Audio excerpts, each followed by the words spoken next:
Devarim, words. So I would like you to ponder as we approach High Holy Days. I know it feels like it's August, but sometimes High Holy Days are in September. This year, we get a little more time to contemplate because it's in October. So I ask you to start now. What is the measure of a life? So much in our world is fragile right now. We stand on the precipice of great change, and we have no clue as to what lies ahead. Much of Torah tracks our lives over thousands of centuries, and it is as relevant today as it was years ago. Week to week, the unfolding of our biblical story oftentimes mirrors the unfolding of our own here today. Our Torah is timeless. And with so much anti-Semitism and Judaism as a whole at risk, it does not matter what side of the aisle you are on. It does not matter which camp you dwell in, or today, even which denomination, if any, of Judaism you ascribe to. We are all at risk. We are all vulnerable. We are all unsure of our way forward. And we are all in this together, whether we realize it or not. COVID showed us we are one humanity, and it isn't even gone yet. It's going to be around, keeps mutating. Brothers and sisters sharing this planet we call home. We are one humanity. This is what we were taught. And post-pandemic has shown us that as lives unravel, hearts are torn, and party lines are drawn. The Yetzer Hara has had a chance to take hold, snuffing out all of the good that has been done. The humanity that we all collectively shared has fallen by the wayside. Amidst the clutches of hostility, degradation, war, and atrocities committed one against the other. It is as if the doors were open and chaos became the new world order. Do you not feel this? Not that which was imposed upon us, a chaos in the form of a pandemic, but by the hand lifted up against the other, casting aside all the good will that was fostered and promoted and nurtured in seclusion, and instead allowing evil to run rampant through the streets of cities around the world, taking over the hearts and the actions of many a man and many a woman. But we must not despair, because amidst it all, there is always hope. Hope in the future and the promise of another day on the other side of the river. This Shabbat, we begin the book of Deuteronomy, Devarim, words, the last of the 5 books of Moses. And in it, we hear firsthand from Moses a recounting of all that has happened, lest we forget.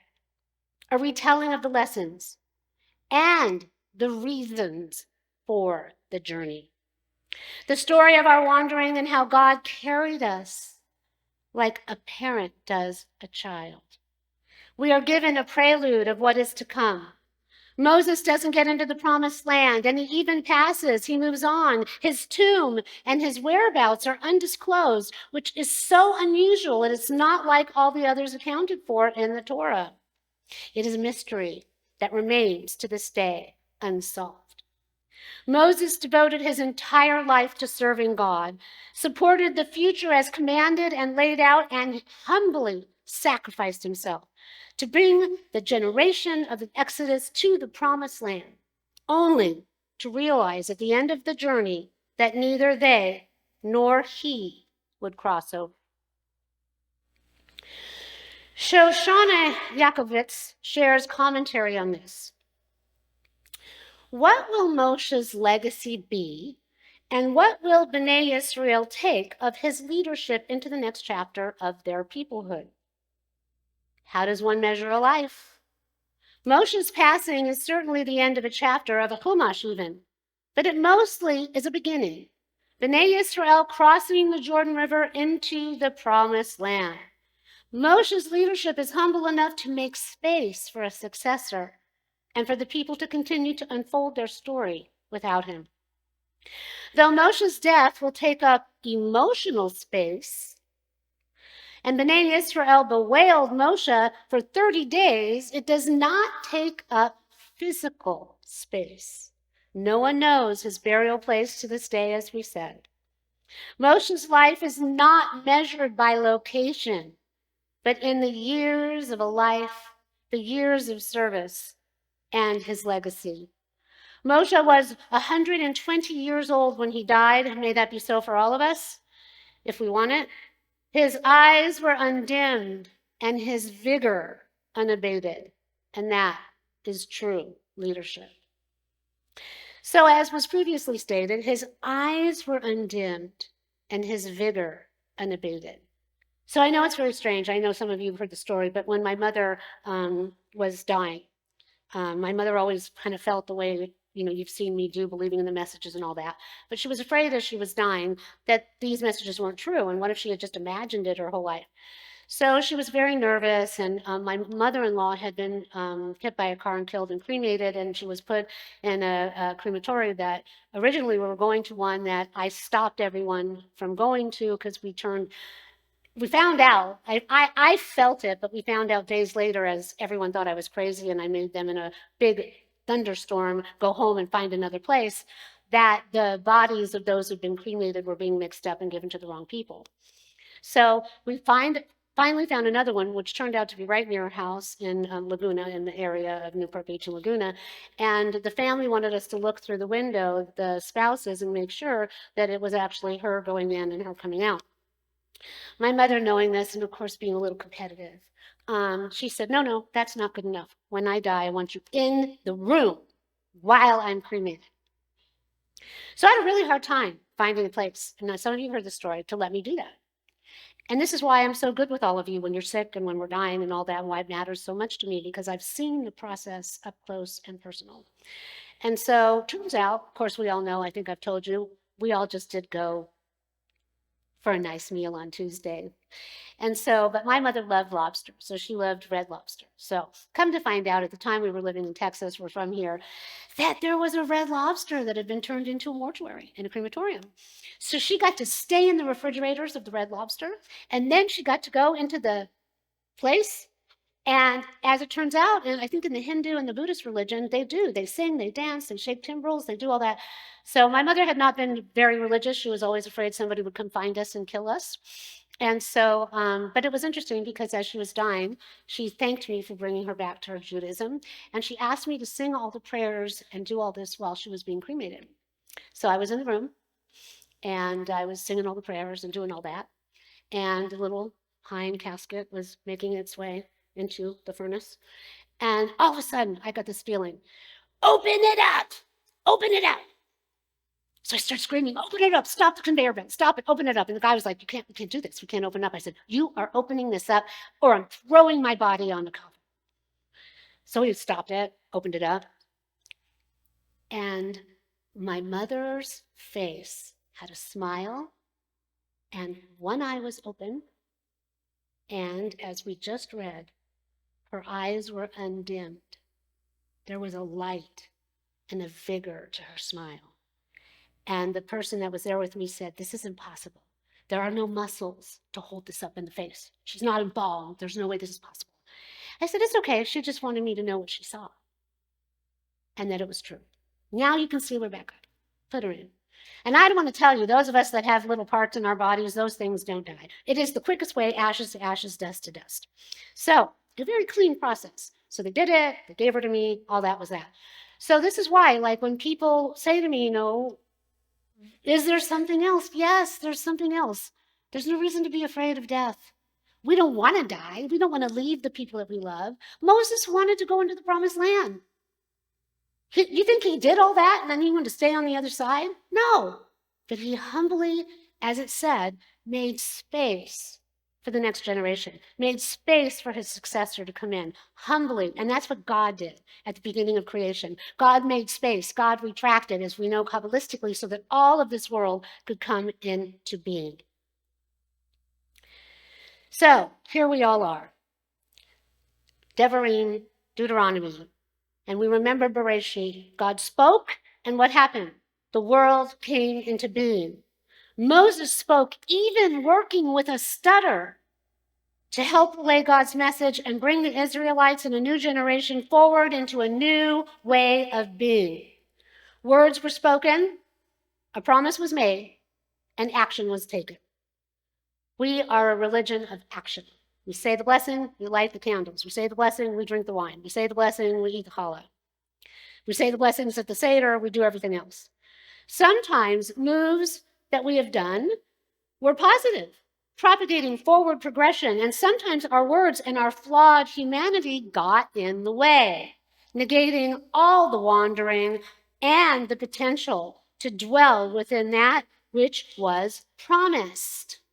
And yet the journey was not lost, and Moses' words did not fall on deaf ears. The next generation got a chance to keep moving forward. That's why our children are so important, that we keep Judaism alive. I'm at my best at the beginning of life. I mean, we're all hanging out, having a good time, and the end of life, because that is what matters. That's what keeps us going, l'dor v'dor, from generation to generation.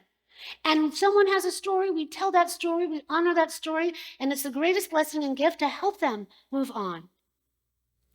So, the next generation got a chance to keep moving forward and possibly repair the past damage that was done. We have to think about, what will our children have to repair when we're gone, and our grandchildren, and our great-grandchildren. Generations later, we now, from our ancestors to now, thousands of years later, stand at the same precipice. Our parsha is told from the perspective of the narrator speaking from the other side of the river, having actually made the crossing. We have the opportunity in our generation to be left on one side or to actually cross over, like our prayer book states. This is the hour of change, and within it we stand quietly on the border of life. Shall we cross over, my brothers, my sisters? What are we to do? Are we going to drown ourselves in a sea of negative words and thoughts and deeds? Or are we going to reach for the promise and cross over to create something new? No matter what happens, we are all going to have to adjust and accept change, whatever it may be. What is the measure of a life? We should begin to contemplate this now as we approach High Holy Days in just a few weeks. Are there more things that we can do to make a difference? Are we doing everything that we can to be the change we wish to see? Are we doing everything we can to promote Judaism and keep our community alive and our people? Or are we standing on the other side of the river, filled with fear and hostility, anger, doubt, spiraling out of control, with vitriol at our neighbors who may think differently than us, but yet they are still our neighbors, and they are still a shared portion of humanity on this planet with us? Brothers, sisters, cousins, we are all sharing this one planet we call home. If we're going to be able to light in its gifts and continue to live lives filled with promise, the promise that was promised, we are all going to have to start watching our words as well as our actions and how we treat and think about one another. Negativity just spirals out of control. So if you find yourself wanting to argue with someone at a table about politics, or you find yourself screaming at the TV or screaming at the person on the street next to you, think about it. I've been at the Greek theater looking around at people singing, and I sit there and I think, oh, we are so lucky. And imagine if we were somewhere else in this outdoor amphitheater, bombs and drones would be on top of us. People around the world are fighting for humanity to go forward. And the very least we can do is show up. Show up for God, show up for ourselves, show up for our neighbors, show up for people that really aggravate us and trigger us, because we are all one. And God is one, and God is within us. May God watch over us as we continue our journey, and may God help us.